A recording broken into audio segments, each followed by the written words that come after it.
Welcome to Salvador Dali's Art Explained. Here is a quote: "The only difference between me and a madman is that I am not mad," by Salvador Dali. Today we are going to explain four of his famous paintings in a little bit more detail. I am curious to learn more about his art and this artist, and I am currently reading The Secret Life of Salvador Dali. If you have an opportunity to visit the museum in St. Petersburg, you will have a great opportunity to use the AI app and bring his art to life. At the museum, you will see this particular painting called The Disintegration of the Persistence of Memory, painted in 1954. It's an oil on canvas, and this is a recreation of Dali's famous 1931 works called The Persistence of Memory. It's 25.4 by 33 centimeters in size, and the disintegration depicts what is occurring both above and below the water surface. The landscape of Figueres in Spain is now hovering above the surface of the water.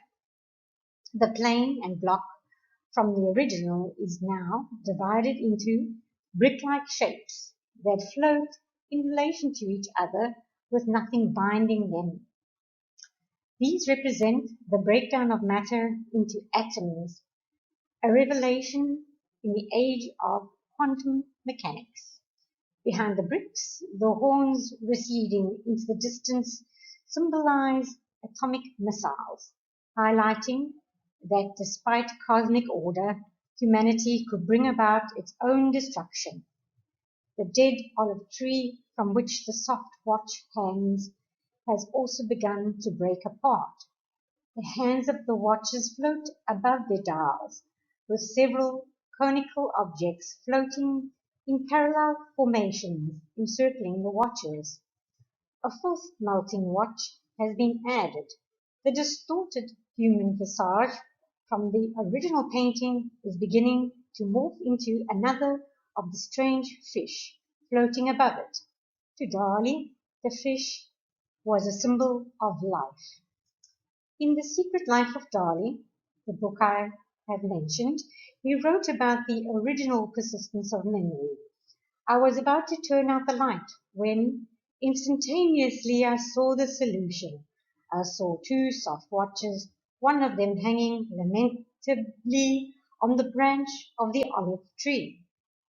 After seeing the work that Dali completed in an afternoon gala, his wife commented, "No one can forget the image once they have seen it."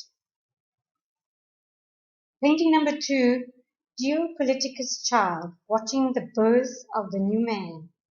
First shown at Dali's solo exhibition at M. Mudro and Company in New York in 1943.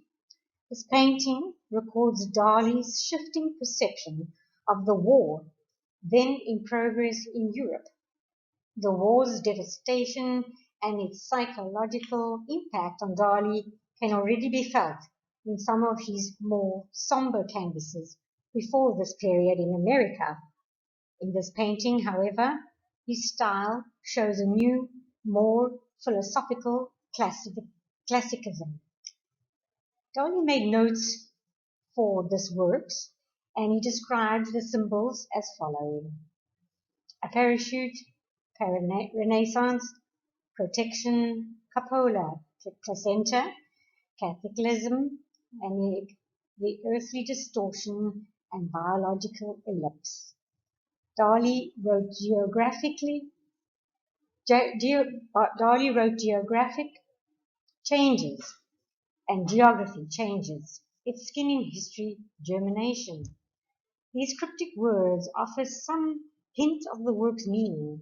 At the bottom right of the painting, the gaunt body of a classical figure, standing for the old world, and its emaciated body of a classical figure, standing for the old world and civilization. This reveals a central scene to a child who peeks at the male struggling out of the terrestrial globe, distorted into the shape of an egg, which cracks open and releases a globule of placental blood. This strange scene, emblematic of the emergence of a new order after the war, stands in direct opposition to the desperate imagery of Dali's earlier painting, Spider of the Evening.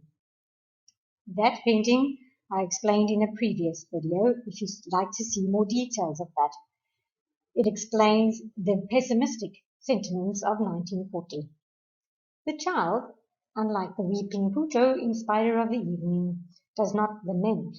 The central scene of global rebirth is protected by a parachute-like floating cupola that, when seen in conjunction with the cloth at the bottom, forms an oyster-like configuration of fabric, which opens to present the pearly clarity of Dali's optimism and new vision.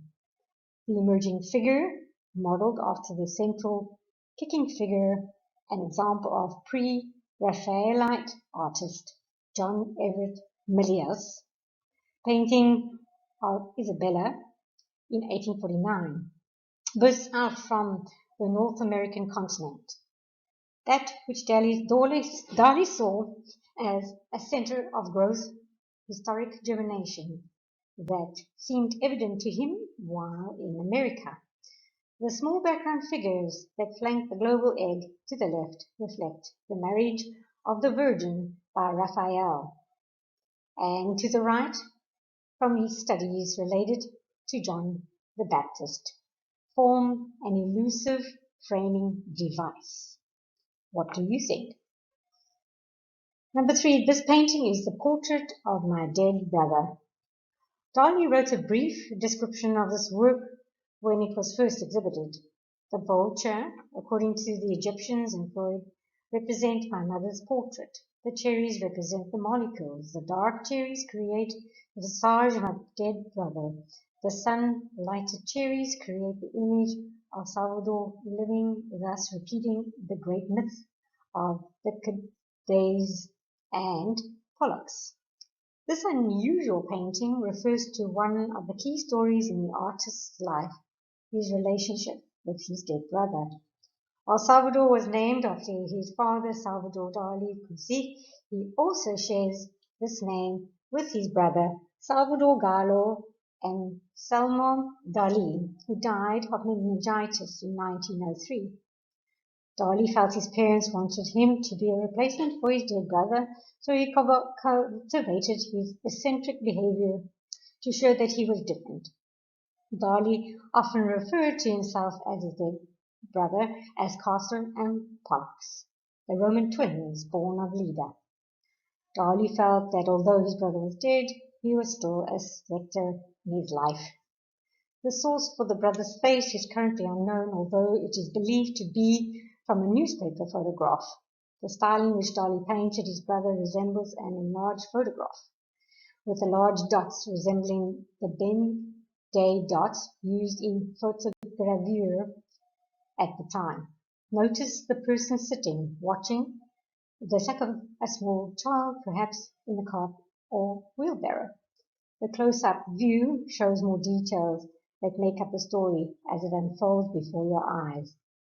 If you are at the museum or use the new app, it will bring all aspects of this painting forward to life, even if you can't see it at first glance. Now we will take a look at another painting. Number 4. This is a sketch of the Hallucinogenic Matador. We will explore this painting further. Here we have Dali. He has conceived this painting while in an art supply store in 1968. In the body of the Venus on a box of Venus pencils, he saw the face of the Toreador. This double image painting repeats the image of the Venus de Milo several times in such a way that the shadows form the features. Start with the green skirt area that transforms into a man's necktie. Do you see it? The white skirt becomes his shirt, travel up the shape of the figure. Her abdomen becomes his chin, her waist, his mouth, and her left breast is the nose area. The pink arch from the top of the head with the arena at the top as his hat. The tear in the eye at the nape of Venus's neck is shed for the bull. The red skirt on the right, Venus is a red cape. The toreador appears again in the figure outlined in yellow with the arms raised in dedication of the bull to Gala. She appears in the top left-hand corner, surrounded by yellow. Dalí painted Gala with a frown because she disliked the bullfights. The image of the dying bull emerges from the rocky terrain of Cape Cruz that appears just below the matador's cape. A large fly makes up the eye, which might at first appear to be a pool of blood beneath the dying bull. That is really a translucent bay. See the flies moving towards the small figure, or Dalí as a child, right bottom hand corner. On this bay, a woman floats on a yellow raft. Do you see it? This seemingly incongruity symbolizes the modern tourist invasion of Cape Cruz, which even the flies of St. Narcisco have been unable to halt. Dalí once remarked that he was not too worried about the profanation of his beloved Cape Cruz because its rocks would eventually vanquish the French tourists, and time would destroy the litter they leave everywhere. The new AI technology in the Dalí Museum app will bring each feature to life, and it is a wonderful experience. Thank you. I hope you found this interesting. There is still more to explore. I've taken time to read the amazing Dalí artworks, and I will share later some of his techniques. And I understand that this picture or painting of Christopher Columbus arriving in the New World has not been discussed as yet, but we shall do that at a later stage. Thank you. Comments appreciated, and I hope you enjoyed this presentation.